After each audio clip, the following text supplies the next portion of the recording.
Shout out to the nation. It's your girl, Deanna Diaz, entrepreneur, business coach, aka your business bestie. And I'm so happy to be bringing back Boss Talk. So we're going to start this new year off right. We're going to make sure that, we're taking care of ourselves, and no person that I can think of to start this season of Boss Talk with than my friend, Miss Jessica, aka Jess.e. Everybody give up for Jessica. Woo! Hey y'all, thanks for having me. Absolutely. So, I mean, for those who don't know, even though she left me to move to Atlanta, okay, no shade. I grew up with Jessica. We went to high school together. We went to Shinley High School, which is now Spartans for Life life. Apartments. Yes, I still have my cheerleading outfit. I still have my hoodie, so I'm not See, letting it go. I, Uh-huh. I wear my hoodie proudly. You hear Me me? too. I mean, it gets a little tight some seasons, but I can still get an arm in there. You know what I mean? It's we make we okay. make it work. We make it work. But Yes. so, Jessica has been doing some really great things, and I feel like it would be very important for her to share those things. So, for everybody, Jessica, everybody, Jessica, please give the people a little bit about yourself. All right. As Dee Dee mentioned, I am from Pittsburgh, Pennsylvania. I've been living down here near Atlanta since November 2012. And while I've been down here, I've decided to become a self advocacy coach. A little bit of history. I am an industrial engineer. I have my bachelor's and my master's in industrial engineering. So I'm a very logical thinker. I like to have processes. I like to make things more efficient. But I also have this heart where I want everybody to be treated fairly. So, what better way for me to kind of merge those two things together than becoming a self advocacy coach? And I tend to help people in three areas of their lives. So, I help people with medical self advocacy, advocating for themselves with their employers, and then advocating for themselves in their personal relationships. And I had my kind of quote unquote aha moment whenever I was diagnosed with breast cancer in July 2020. Whenever I first got the diagnosis, I have no family history, no nothing. So it was a complete shock. I didn't have anybody that I could just, turn to in my family to say, hey, what was your experience going through this? What did you do? What should I avoid? But luckily and gratefully, I've never been a person that's had any issues with speaking up for myself. So I was like, all right, I'm going to approach this like I approach anything else, take the bull by the horns and get ready to beat this thing. The first oncologist I was assigned to, however, from the moment I met him, I could tell that he couldn't care less whether I lived or died. He wasn't going to take any sort of special interest in me. He showed up to my appointments 40 minutes late and no explanation, no apology. And I was like, oh, because if you don't care, and my life is literally about to be in your hands pretty much, then this isn't going to work for me. And so I advocated for myself. I spoke out to anybody that would listen. I spoke out to my surgeon, to my OBGYN, who was the person that referred me over there. And I wouldn't stop until they gave me a referral to a new oncologist. And I didn't only switch oncologists, I switched hospital networks completely. Mm, And my treatment has been like night and day. Whereas he was just talking like, this is the standard course of treatment. This is what we're going to do. And this is only what we're going to do. The people I'm with now are more like, let's do some research. Let's look into clinical trials. I want you to see if this works. If it doesn't, we'll pivot. And then that was my moment to say, a lot of people have been in this position where they had no clue what was about to happen to them, what was going to happen next. And they let that fear prevent them from speaking up. So, how mm, many people are still stuck with that oncologist? And at the end of the day, he really doesn't care. How many people are afraid to push back against people in authority because they don't want to be labeled the difficult patient or they don't want to be the angry Black woman or mm. whatever? And at the end of the day, I'm like, well, if I don't speak up for myself, then who will? And while I'm comfortable doing that, a lot of people aren't. So, how can I impact the greatest number of people and have everyone feel comfortable, at least with some things in their back pocket as to what they can say whenever they're trying to get that raise, get that promotion, get the respect in their friendship, in their relationship, or speak up and potentially save their own lives? Right. I mean, because it literally sounds like you saved your own life. Oh, I 100% believe if I had not made that switch, I probably wouldn't be sitting here today. I was diagnosed at stage 3, and there are only 4 stages. So I have this man who doesn't really care, and my cancer's already like, knock, knock, we here. And it would have been a total different story had I stayed there. Ugh, don't get me emotional. Girl, However, um, so a little bit off topic. When, how did you figure out that you had cancer? so for me, I didn't have the traditional or standard lump. I have a form of cancer called inflammatory breast cancer. So it's not a lump, it's the entire breast pretty much becoming inflamed. Mm, I would say about March of 2020, I had my annual with my OBGYN. mhm, And at that time, I was like, I think one of my breasts is starting to get a little bit larger than the other. But we didn't really think too much of it because I naturally have fibroids in my breast. And so he was like, yeah, you kind of just have lumpy, bumpy breasts, but let's go ahead and do the mammogram and the ultrasound just to, ease our fears. Well, that was also the beginning of COVID. So it took me a few months to be able to even get in there because everyone's trying to figure out their new COVID protocols and people are coming to work, people aren't coming to work. right, Patients are trying to figure out what this new virtual thing looks like.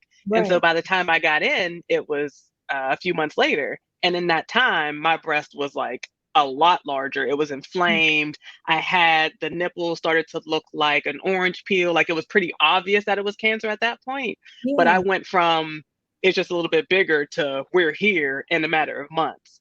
And so I went in for the ultrasound. Now I went in and got a mammogram first, and they said the breast was so dense they had to they mashed the girl like all kinds of different ways to get a I good picture. heard.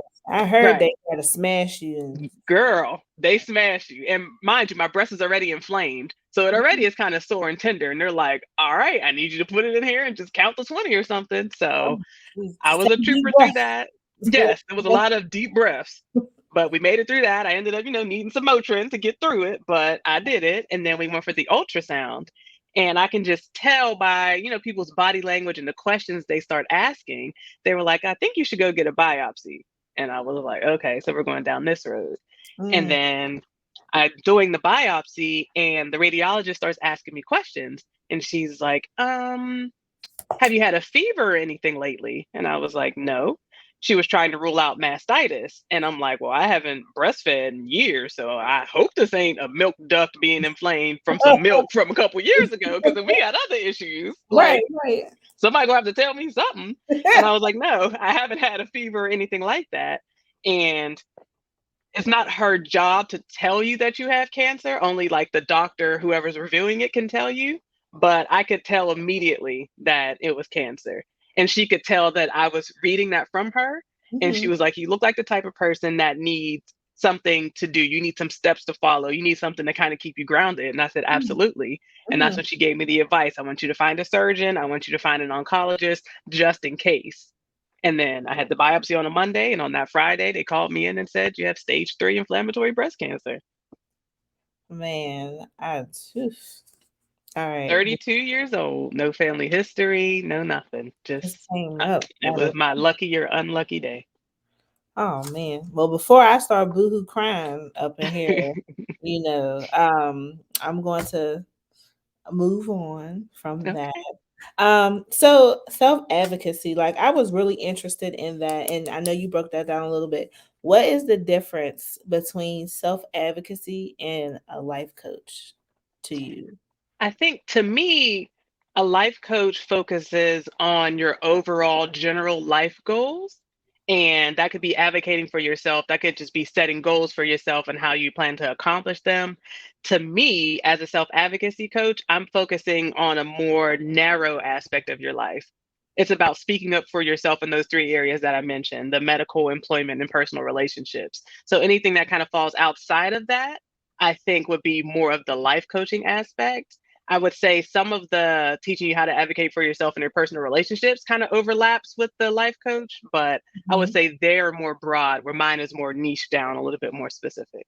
Okay, absolutely, absolutely. And as far as you advocating for yourself when it came to your oncologist, do you feel like your race had anything to do with the type of treatment that you were not properly receiving?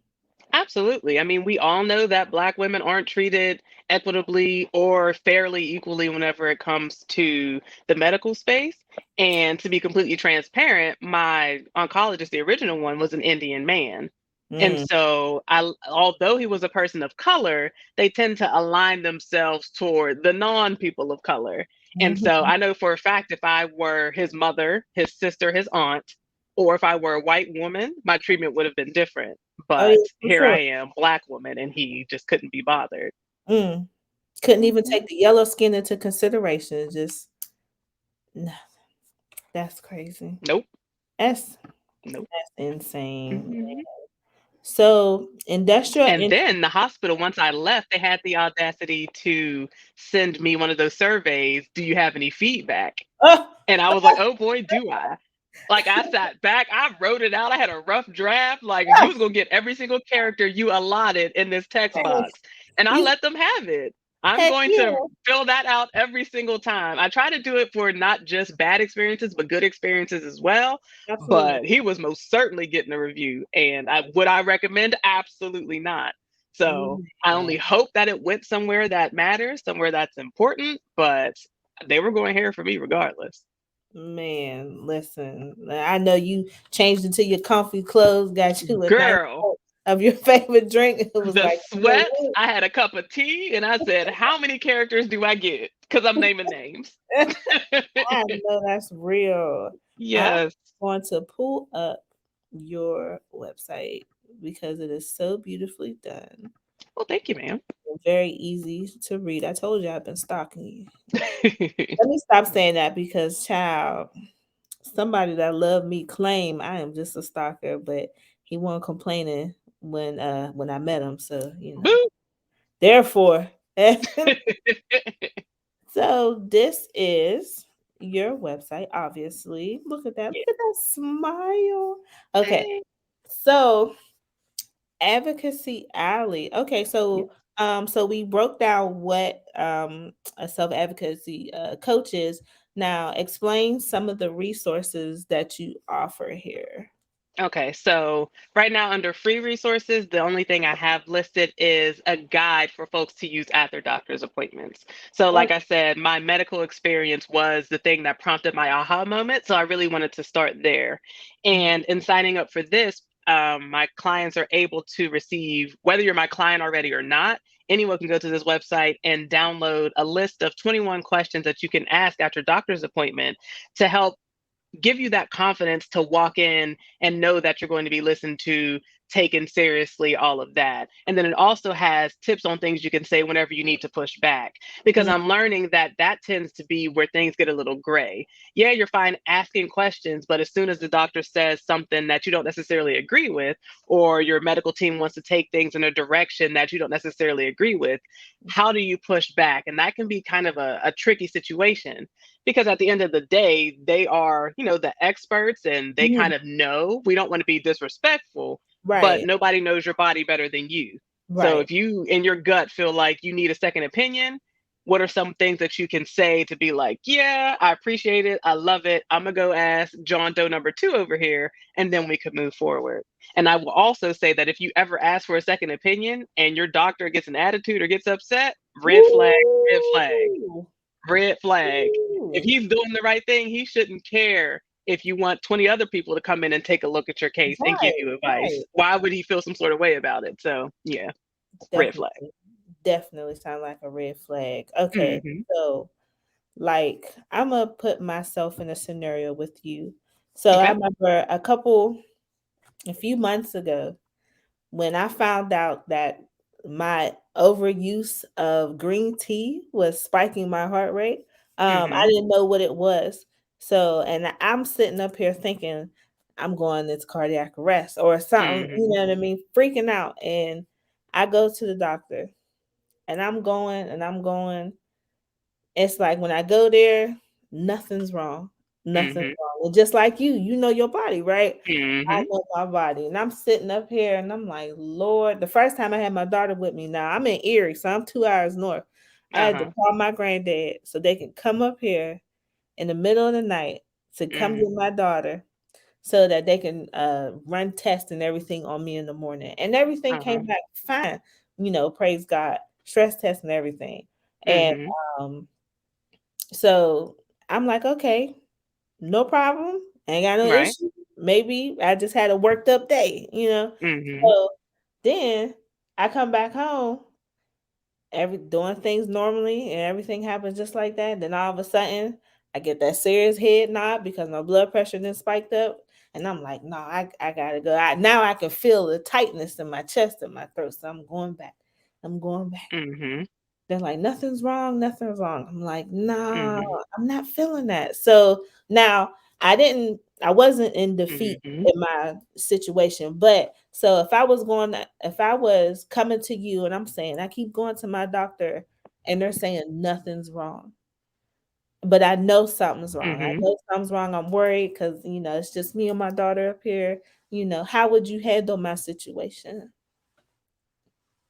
I would encourage you to start some sort of health log or health journal tracker because something's happening where by the time you get from where you are in the moment to the doctor's office, the symptoms have gone away. So Mhm. it's up to you to pretty much kind of track and see if you can figure out what your triggers are. So even just by logging what you're eating, drinking, and doing each day, and Mhm. then trying to figure out is this only happening at a certain time? Is it like give by being able to track all those things, you can present them with other pieces of the puzzle that they're not able to get by taking blood work or running tests in the moment. So I Mhm. would just jotting everything down day by day and saying, okay, I did this for a week. And me during the normal course of my week, this is what I have for breakfast, nothing happened. This is what I have for lunch, nothing happened. By the time I got to dinner, I started feeling the tightness in the chest, this, that, and the third. So then maybe you can see some trends. Did I eat the same thing every day? In your case, was I drinking the same thing? And Mhm. then how much green tea are you drinking might be something that the doctor can actually say to you. And you could be like, Mhm. huh, I know that has a little bit of caffeine in it, but I didn't realize it was going to give me chest tightness and panic attack, heart attack feelings. But Listen. if whatever you're going through kind of abates before you can get to the doctor's office, but it's a recurring thing, you know it's not a one off thing, I would Mhm. encourage you to get some sort of journal or tracker. And it doesn't have to be anything formal. You can just jot it down every time you eat something, drink something each day, and see if you can come up with any trends on your own. And if not, this is Track at and least fill. something concrete, right? Something concrete that you can hand over to your medical team and say, all right, solve this issue. Something's happening, and this is what I did all week. Okay. Figure it out. That's pretty sound advice there. Yeah, no, that's dope. So what ended up happening was with my story is I overdosed, not in that sense, but I Mm-hmm. overdid it with green tea matcha lattes from Starbucks. Also I would drink hot cups of green tea throughout the day, and then before I go to bed, I drink at least one or two more cups of hot green tea, and my body was Mm-hmm. like, Ma'am. "What you doing?" We are hype and we can't get any more hype. We're gonna tighten up on you, okay? Yeah, right. Exactly. We're gonna choke you up since you ain't Yes, listening. Like, literally. You're gonna sit down one way or another. one way. Child.